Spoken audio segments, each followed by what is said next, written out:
Yeah.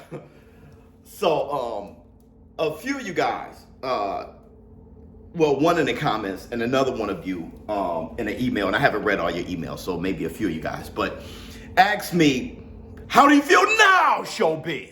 Now that after the Gervonta Tank Davis performance against Hector Garcia, do you still feel that him versus Ryan Garcia's 50-50 fight?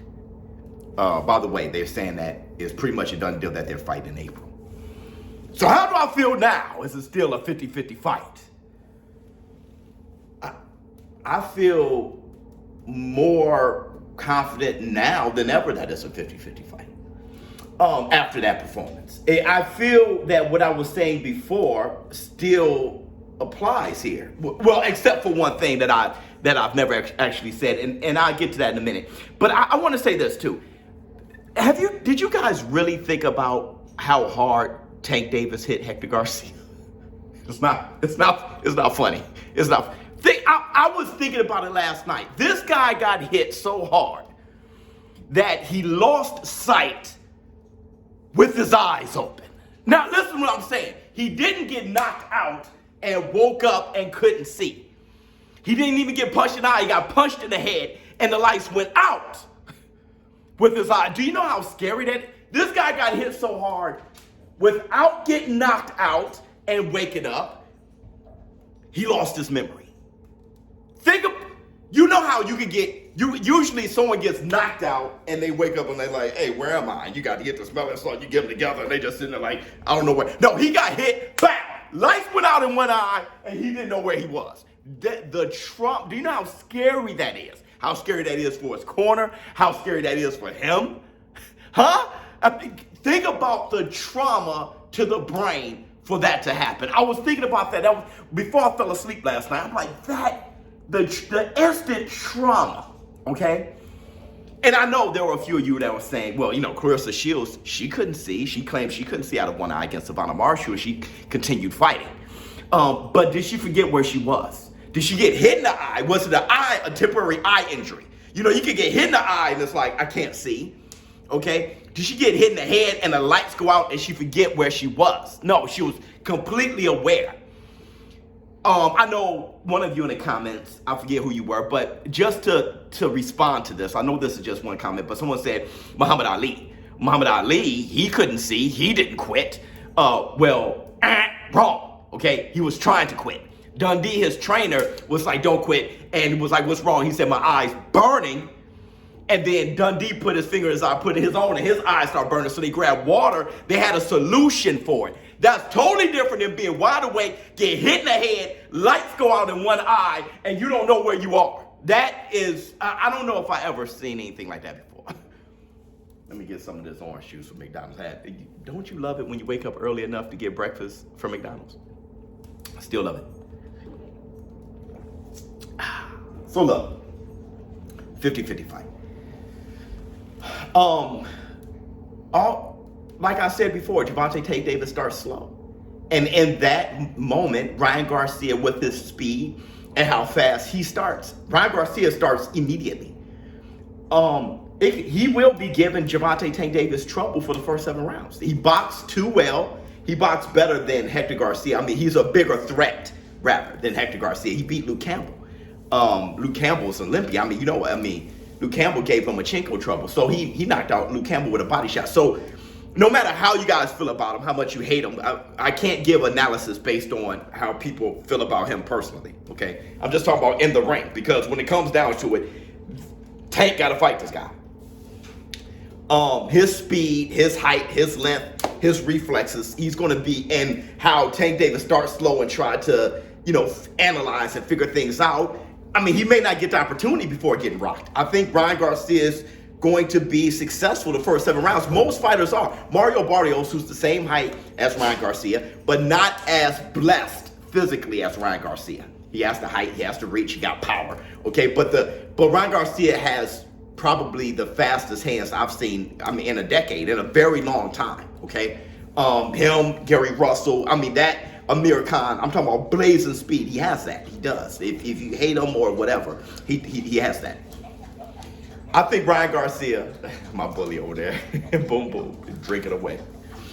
I think Ryan Garcia is going to give him issues the first 7 rounds, but this is something that I didn't, or maybe I was reminded of from Tank Davis when he fought Hector Garcia the other night. When Tank Davis fights you, when a fight breaks out, he's hella trouble. If you think of Hector Garcia was catching him with this body shot, it was pissing Tank off. So Tank started letting his hands go. When Tank let his hands go, it's an issue because he's also blessed, but he has timing and IQ and angles, and he does shit. He didn't, let me start systematically breaking down Hector Garcia. He just, I got him. Bam, bam, he started letting his hands go, bro, and it was like, wow. When he opens up and start fighting you, you in trouble. And I think he's going to break into a fight against Ryan Garcia. He's going to start fighting him, and Ryan Garcia is going to be in trouble then. But I want to say this too. If Ryan Garcia can hold out, if he can survive, we'll see what happens when Tank Davis, when he opens up and he's not successful.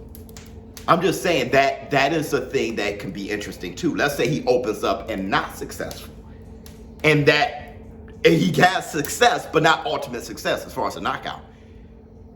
Will he burn out? Will he get a little tired? I'm asking questions, as you should. I know there's a lot of Tank Davis fans in the comments right now.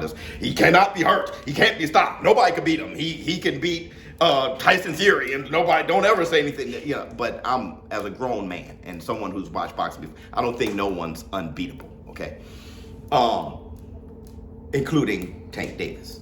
So if Ryan Garcia weathers the storm and survives it, I'm interested. I'll be very interested to see how Tank Davis reacts to that. And maybe if Ryan Garcia could, if he's taking the first half of the fight, if he could take a round or two later, he can win by decision. That's what I'm saying. It's still a 50-50 fight to me.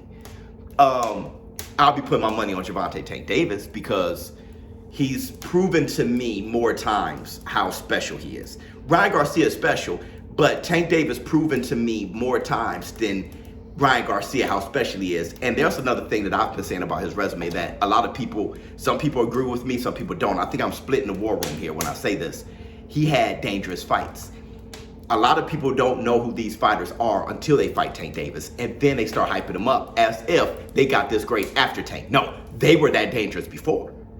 Isaac Cruz was that dangerous before. We just didn't know how dangerous he was, and now everybody's talking about Isaac Cruz would beat Kambosos, give Sugar Shakur Stevenson issues, and all that stuff. It's because of what you found out when you fought Tank. That's still the guy that gave Tank trouble. That was the same guy. So Tank had guys that are trouble. Rolly Romero isn't a fantastic fighter at all, but he's a dangerous one, okay? Just how unconventional he is with his power, and he has crazy explosion, like a weird explosive speed. IQ, no, he just he doesn't have the amateur background and stuff like that. So Tank Davis took advantage of that. Mario Barrios, you saw his fight against Keith one time. He possessed qualities about him, especially against a smaller guy that makes him a steep hill. So Tank Davis has shown me, and Hector Garcia, you saw what he did with Colbert and stuff. You saw what Hector was doing with Tank. It was people like, oh, getting shocked. Don't get shocked now. I told you, that guy can fight, all right? Still not on Tank's level, but that's a good fight to have before April against your big fight, which is Ryan Garcia. So yeah, 50-50 fight, still to me. I'm still leaning towards Gervonta Tank Davis as far as my betting money. I wouldn't be shocked at all if Ryan Garcia were to beat Tank. I wouldn't be shocked. Not like that. I'd be kind of like, wow. Like, I mean, just the fact of it, but the act of it, I wouldn't be shocked. Let me know how you all feel in the comments below. I will be going on for the Taco Tuesday. I'll be talking about a few things, especially you guys saying that I was a little too hard, pause, on Boo Boo Andre. There were a few of you guys saying that. I do want to talk about that because, hell, Berlanga probably had a better performance than him against the same guy, Nicholson, right? We definitely going to talk about that, because you look at his resume, and he doesn't have a good resume whatsoever. But there's people that's saying, well, everybody ducked him. Well, how about the people he ducked? Did he duck Janibek? Fight Carlos Adames? Even Jamal Charlo, people say, you know, it's really about Canelo. Canelo ducked Jamal. Well, but Jamal still has a decent resume. He got a resume far better than Boo Boo Andre. David Benavidez does too. How is David Benavidez? That's the boogeyman. That's the Mexican monster. He has a better resume. There are guys out there that Danny Jacobs had a better resume. So there's stuff that Boo Boo Andre isn't doing too. Okay, and stop pointing the finger at everybody else. Boo Boo Andre got to take some self-responsibility. So let me know how you all feel in the comments below. ShowBizz the Adult. Tomorrow's the Taco Tuesday. I'll be going on extremely early, maybe as early as 8, 9 o'clock, because I got some stuff to do tomorrow mid-morning. I'm out.